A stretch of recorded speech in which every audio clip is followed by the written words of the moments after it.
She pulled the trigger, without knowing who she was really up against. The morning started like any other. I stood by the kitchen window, sipping on my black coffee, watching the sun bathe our perfect little street in gold. Birds chirped. Sprinklers hissed. Somewhere down the block, a kid's laugh floated through the air. For years, I had believed nothing bad could ever happen in this neighborhood. A gated community. HOA security patrols. Cookie-cutter houses with white fences and trimmed lawns. It was the American dream, wrapped in a neat suburban bow.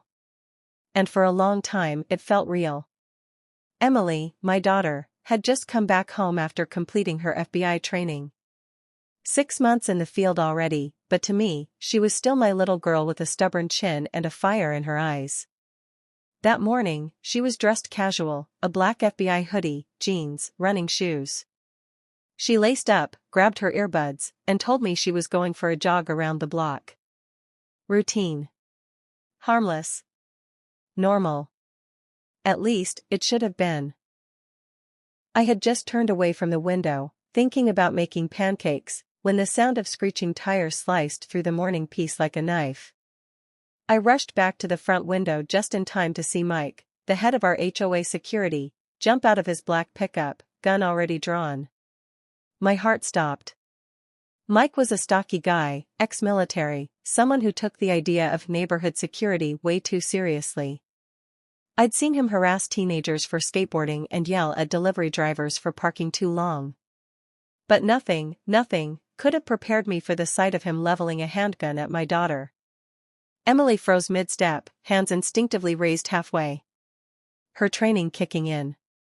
I flung the front door open, screaming her name, but my voice barely carried over the shouting. Mike barked into his radio, words spilling out like rapid fire: suspicious individual, possibly armed, threat to HOA safety. I could hardly breathe. Emily carried her service weapon.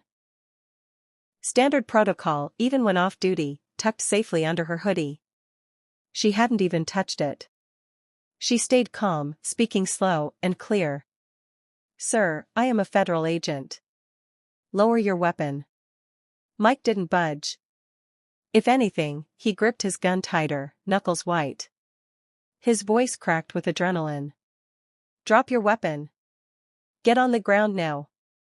I watched in horror as Emily, hands steady as stone, slowly reached under her hoodie and pulled out her badge first, flashing it high above her head. But Mike wasn't looking for reason. He was looking for a target. Time stretched thin. My ears rang. Every heartbeat felt like a drumbeat pounding against my skull.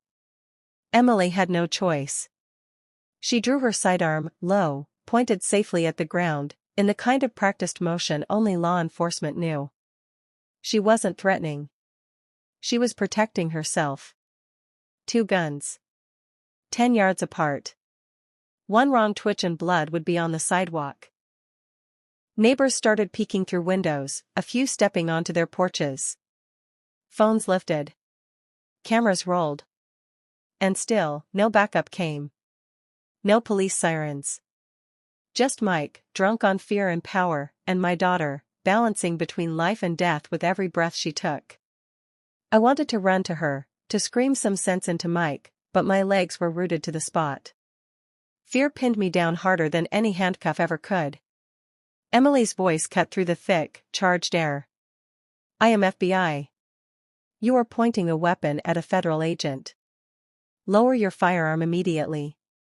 And for a second, just one trembling second, Mike hesitated.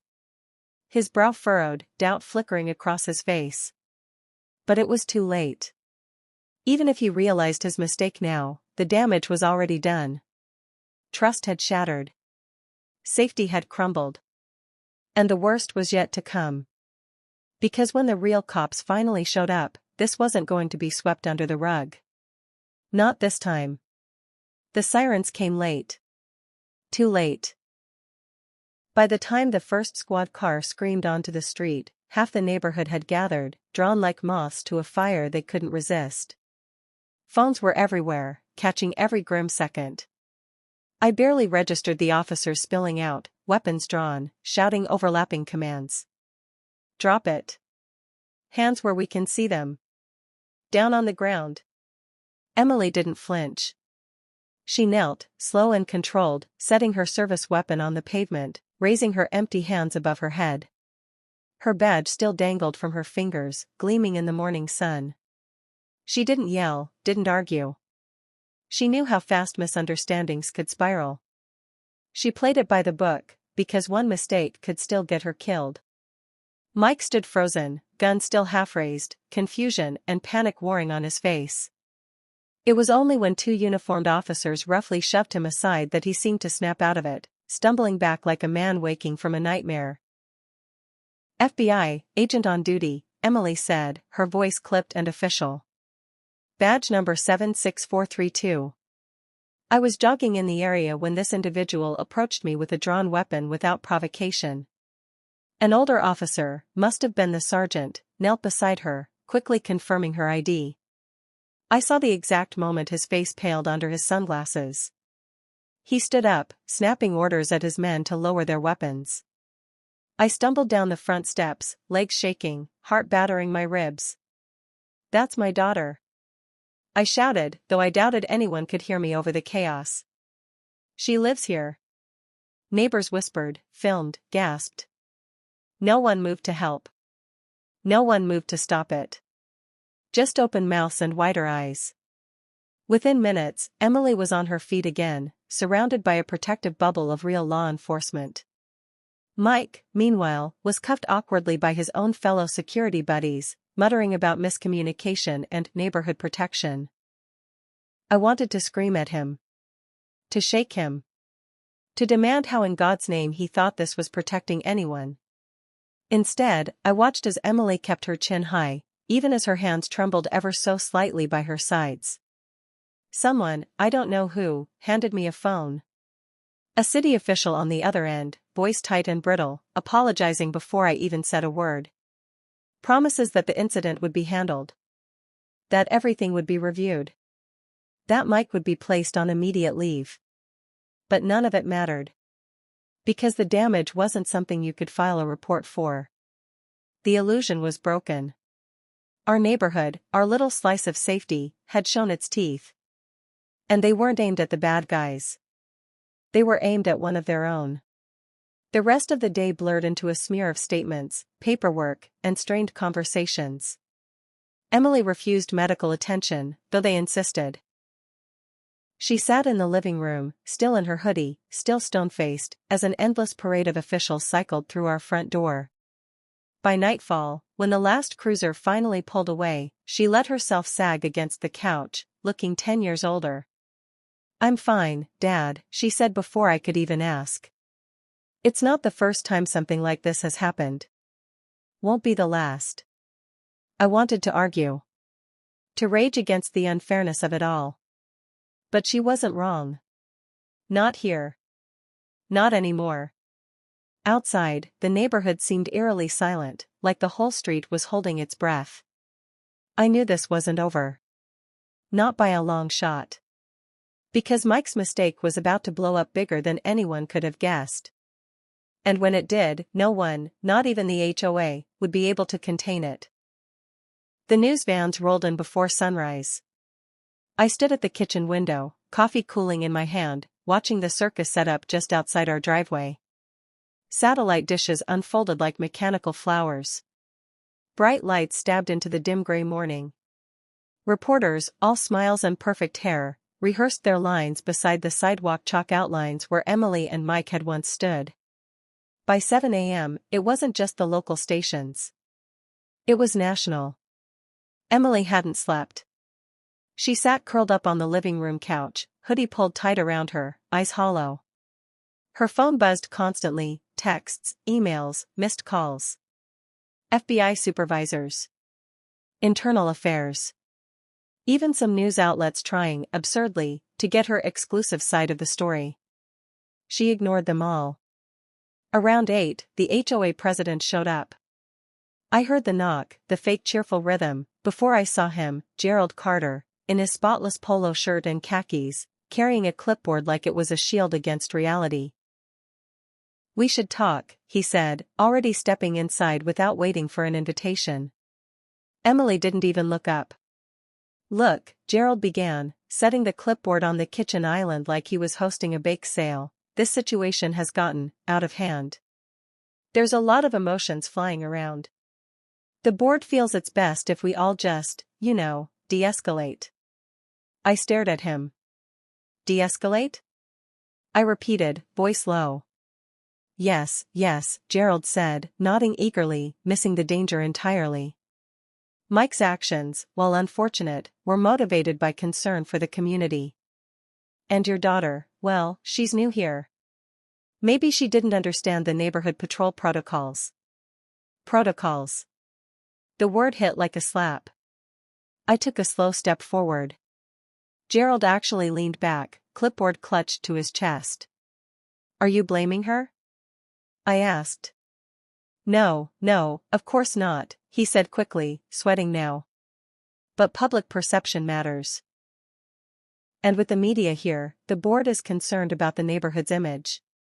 So we're asking if Emily could maybe, temporarily, stay somewhere else. Until things cool off. I laughed. A short, ugly sound.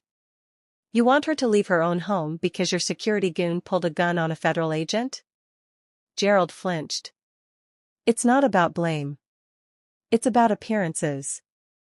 Before I could lunge at him, and God, I wanted to, Emily stood up.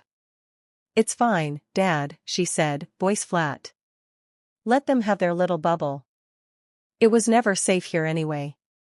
She turned to Gerald, who wilted under her stare. Tell the board I'm not going anywhere, she said. And if you so much as send another fake security guard near my house, I'll press federal charges. Gerald opened and closed his mouth like a fish. Then, wisely, he left. The door slammed behind him. For a moment, silence.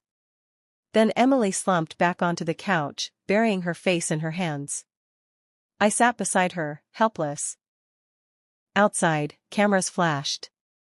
The neighborhood buzzed with the kind of excitement that only came from scandal, neighbors pretending to be concerned while secretly thrilled. The first news headline hit my phone a few minutes later. Neighborhood security pulls gun on off-duty FBI agent, tensions mount in suburban community. The comments poured in faster than I could read them. Most were furious on Emily's behalf. But some weren't. Some blamed her. Some said she must have been suspicious looking. Some said she provoked it. Reality twisted. The ground I thought I stood on, of fairness, of justice, crumbled away beneath my feet. This wasn't just about Mike anymore. This was bigger. And somewhere deep down, I knew, the real fight hadn't even started yet. By noon, the death threats started. Not from strangers. No, strangers mostly sent support, people who had seen the headlines and recognized injustice when they saw it. No, the real venom came from closer to home. Anonymous notes stuffed into our mailbox. Threatening DMs from accounts that looked suspiciously like our own neighbors. Even a dead crow dumped onto our front porch, wings spread wide like some grotesque warning. Emily didn't say much. She just cleaned it up, methodically, gloves on, movements mechanical. I wanted to call the police. Hell, I wanted to call the damn National Guard. But Emily stopped me with a hand on my arm. They'll just spin it, she said. Say I'm overreacting. Say I'm making trouble. I've seen how this goes, Dad. I've lived it. Her voice was steady. Empty. That terrified me more than the threats. Meanwhile, Mike, the rent-a-cop hero of the HOA, had become a martyr. Someone had started a GoFundMe for him. Support our community protector, it screamed in bold red letters. It raised $5,000 in 2 days.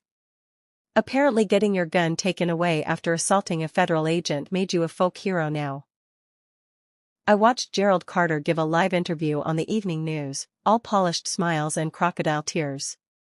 We deeply regret the misunderstanding, he said, voice syrupy sweet, but our community remains proud of its commitment to safety and vigilance. We hope to move forward in unity. Unity. Right. That night, someone slashed the tires on Emily's car. All four of them. And they didn't just cut them, they stabbed them, over and over, leaving the rubber shredded into grotesque ribbons. I called the sheriff's department anyway, despite Emily's protests. They sent one deputy. A kid barely older than Emily herself. He stood in our driveway, notebook in hand, pretending to take it seriously while sneaking glances at Emily's FBI badge sitting on the coffee table. When he finally spoke, it was with an apologetic shrug. "Probably just teenagers messing around," he said. "We'll file a report, but honestly? Unless you caught them on camera, there's not much we can do." He left 20 minutes later. Nothing changed. Emily sat on the porch steps afterward, staring out into the darkness. The streetlights buzzed overhead. The curtains in the neighboring houses twitched. Eyes, everywhere, pretending not to watch. "We should leave," I said, breaking the silence. Emily didn't look at me. "That's what they want," she said softly. "They want me scared. They want me gone." Her hands tightened into fists in her lap. "I'm not running, Dad." I sat down beside her. No words. Just the quiet thrum of fear, and fury, and something else too, something cold and sharp and relentless. Whatever fight these people thought they'd started, they had no idea who they were dealing with. Neither did I, if I was honest. Because sitting there in the dark, beside my daughter, I realized something. They hadn't broken her. They'd forged her. And God help anyone who thought she'd back down now. The official investigation opened a week later. An FBI internal review. A civil rights inquiry. A local law enforcement audit. 3 separate agencies digging into the same mess, each with their own agenda, their own slow, grinding bureaucracy. Emily hated every second of it. Not because she feared being cleared. Because she knew it would be a performance. A theater. And the real power wouldn't come from any report. It would come from the court of public opinion. And right now, that court was turning ugly. The narrative shifted overnight. Local talk shows spun it as an unfortunate encounter blown out of proportion. Anonymous witnesses, some of them clearly our own neighbors, gave interviews claiming Emily had been aggressive, uncooperative, even threatening during the confrontation. Lies. Blatant, filthy lies. But lies, when repeated enough times, start to sound like truth. Emily didn't respond publicly. She didn't post statements. She didn't argue online.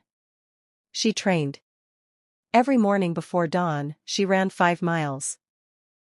Every afternoon, she hit the gun range, sharpening skills that were already razor sharp. Every evening, she sat at the kitchen table, reading legal books, studying procedures, preparing herself for every possible outcome. I watched her change. The soft edges hardened. The quick smiles vanished. She moved through the house like a soldier behind enemy lines, alert, efficient, unbreakable. And then came the tipping point. A subpoena. Delivered by a sweating sheriff's deputy who couldn't meet Emily's eyes. The HOA, emboldened by Mike's GoFundMe windfall and egged on by some hotshot lawyer from the city, had filed a lawsuit. They were suing Emily. For emotional distress. For property devaluation. For creating a hostile environment in their precious suburban paradise. It was laughable. It was vile. And it was deadly serious. Because a lawsuit meant discovery.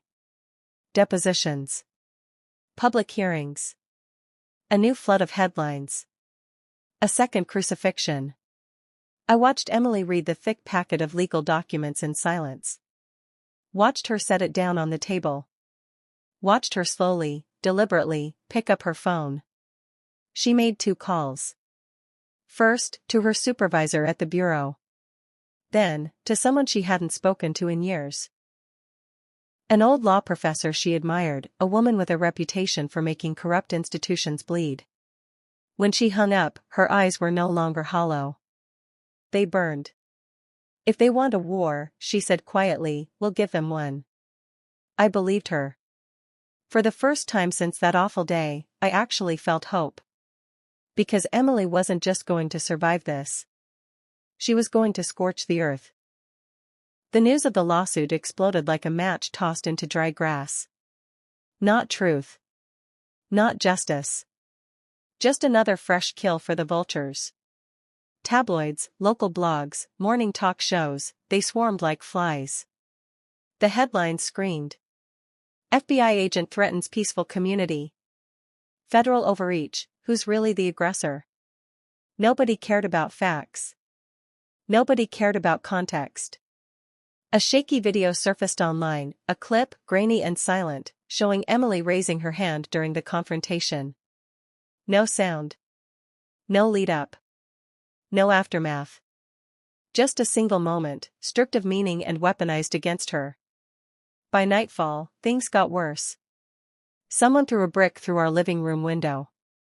The crash of shattering glass split the night wide open. I bolted outside, heart hammering against my ribs, eyes scanning the darkness for any sign of movement. Nothing. Just the whisper of curtains closing. Just the suffocating sense of unseen eyes watching.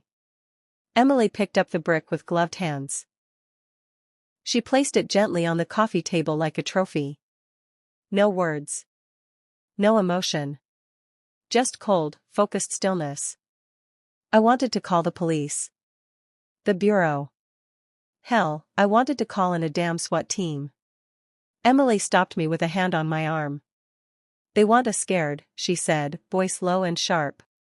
They want us to overreact. Play into their hands. She wasn't wrong. And that realization cut deeper than any threat ever could. We weren't just defending ourselves anymore. We were preparing. Contingency plans. Safe houses. Burner phones. Secure channels. Emily even drilled me, making sure I knew escape routes, memorized emergency numbers, practiced answering no questions to anyone, no matter the badge they flashed or the uniform they wore. She turned our home into a fortress. Not with walls. With mindset. I watched her move through the house, silent and focused, more soldier than daughter now. They thought they could intimidate her. Bend her. Break her. They thought wrong. Because Emily wasn't just weathering the storm. She was sharpening her knives. And when the time came, she wouldn't just survive. She would strike back, precise, merciless, and unstoppable. I could feel it pulsing in the air between us, a fire too deep to extinguish, a quiet promise written in the marrow of her bones. They had no idea what they had unleashed. But they would learn. Soon enough. The next attack didn't come with bricks. It came with silence. The kind that crept into your bones and hollowed you out from the inside. The neighbors stopped pretending. They didn't wave. They didn't speak. They just stared, long, cold stares from porches and windows, as if we carried a disease they might catch. The mailbox filled daily with venom. Anonymous letters. Threats scratched onto postcards. One note, scrawled in a child's handwriting, simply said, "Leave or die." I burned them in the kitchen sink while Emily watched. She didn't flinch at the smell of scorched paper. She didn't even blink. At night, cars idled at the curb with headlights off, engines purring low like predators waiting for weakness. Emily logged every incident, every drive-by, every threat, every shattered window. She documented it all meticulously, building a case even as the community tried to erase her. It was a waiting game now. And Emily had patience most men would kill for. Still, the walls were closing in. Sheriff's deputies made excuses when we called. The HOA lawyer filed motion after motion, trying to dig into Emily's private life. Journalists camped at the corner of our street, snapping photos from behind dark-tinted SUVs. We couldn't move without being watched. We couldn't breathe without being judged. One night, as we sat on the back porch beneath a sky smeared with storm clouds, Emily finally spoke. "They want to make an example out of me," she said. "Not just here. Everywhere." Her voice was steady, but her hands, strong, calloused hands, curled into fists. If I fall, she continued, it tells every little HOA tyrant in America they can destroy whoever they want, as long as they lie hard enough. I didn't know what to say. What could I say? I wasn't the fighter here. I was just the man who loved his daughter enough to follow her into hell. Emily reached over, squeezed my hand once, brief, firm, then let go. I won't give them that victory, she said. And in that moment, under that roiling, angry sky, I realized something. This wasn't about one street. One lawsuit. One crooked neighborhood watch wannabe. This was bigger. Emily wasn't just standing up for herself anymore. She was drawing a line in the sand for every person who'd ever been silenced. Every woman told to sit down. Every agent told to look the other way. And she wasn't planning to cross that line. She was daring them to. The first real crack in their armor came unexpectedly. One of the neighbors, Mrs. Halverson, an old widow who kept to herself, showed up at our door one morning. Her hands trembled as she held out a flash drive. I can't watch this happen, she whispered, eyes darting over her shoulder. Before I could speak, she shoved the drive into my palm and hurried away, glancing around like she expected to be shot. Emily plugged it into an old laptop, the screen flickering to life. Video files. Footage from Mrs. Halverson's security cameras. They showed what we had suspected all along. Mike had been the aggressor. Mike had drawn his weapon first. Mike had shoved Emily, not the other way around. There it was, raw, undeniable truth. And it changed everything. Emily sat back in her chair, eyes closed, breathing slow and deliberate. They buried this, she said, voice cold. They knew, I added, feeling the anger boil up inside me. It wasn't just cowardice anymore. It was conspiracy. Emily wasted no time. She forwarded copies to her lawyer, her bureau supervisor, and a trusted journalist she knew from a previous case. No big statements. No social media outrage. Just facts.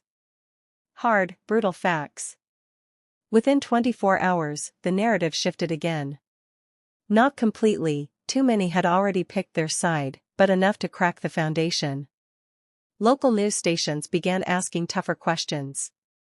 Some of the louder online voices started deleting posts, pretending they had never picked up pitchforks.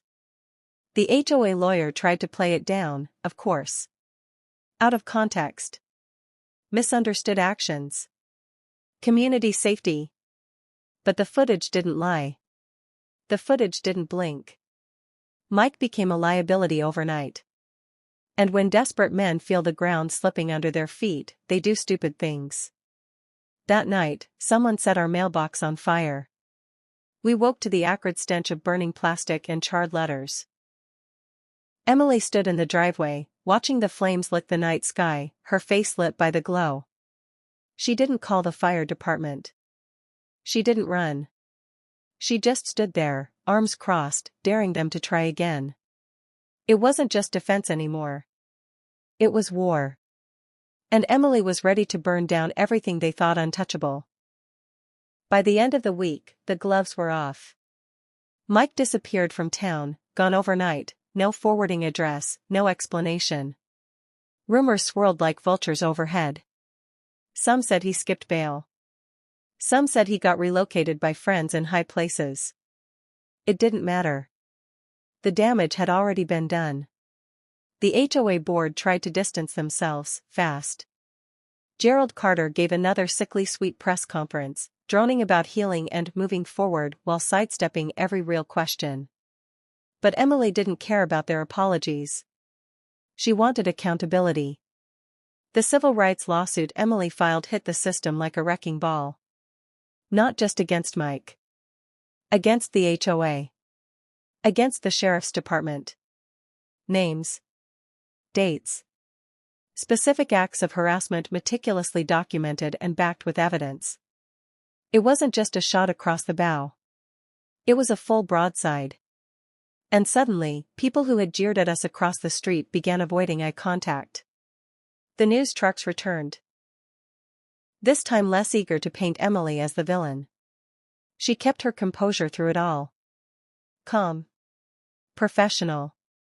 Deadly. But I could see the pressure building behind her eyes. It wasn't over yet. And we both knew it. One night, about a week after the lawsuit went public, we found a dead cat nailed to our fence. Not a random stray. Mrs. Halverson's tabby. The one that used to sit on her porch every afternoon. The message was clear. No more warnings. No more posturing. This was blood for blood now. I made the call to local police. Filed the report. Knew it wouldn't matter. Emily buried the cat herself, hands steady, lips pressed into a thin line. Afterward, we sat in the living room, guns cleaned and loaded on the coffee table between us. Are you ready for what comes next? I asked. She didn't answer right away. She just stared out the window into the dark, a silhouette carved from steel and fire. Finally, she spoke. I'm not fighting to win anymore, she said. I'm fighting so they never forget who I am. The words hit me harder than any bullet could have. Because she wasn't bluffing. She wasn't scared. She had accepted it.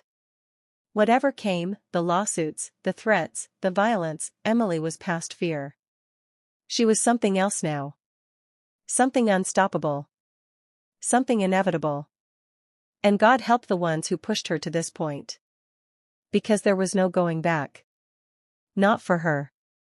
Not for any of us. The final strike came at dawn. We heard the rumble first, heavy engines rolling down the street. Trucks. Vans. A small convoy moving slow and deliberate. Emily was already up, crouched by the window, watching.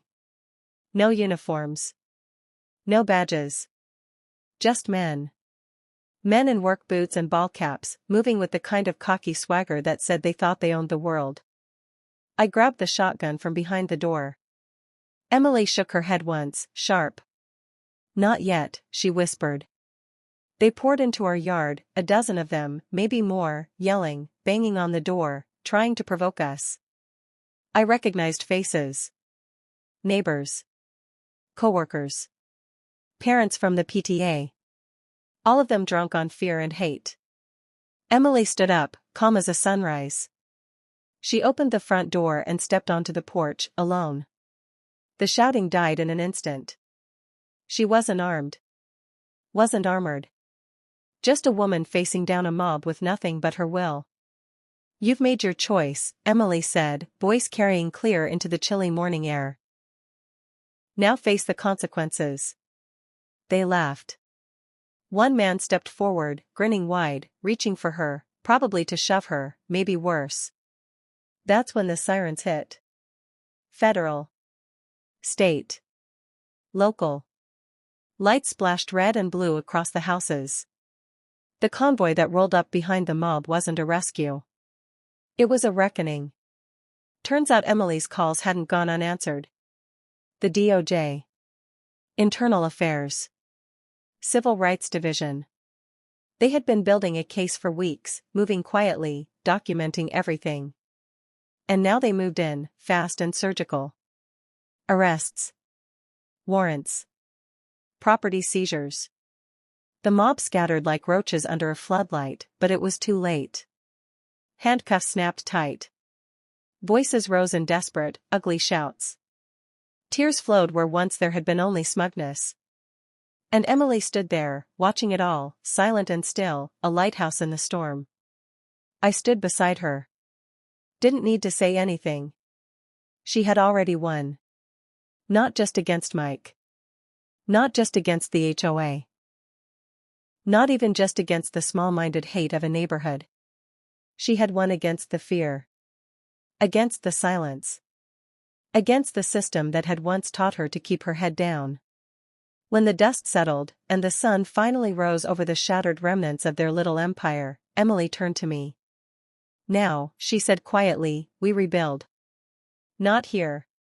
Not among the ashes. But stronger. Smarter. Free. And for the first time in a long time I believed we could. Because Emily wasn't just my daughter anymore. She was a force of nature. And nothing, not a broken system, not a mob, not even a country willing to eat its own, could ever chain her again.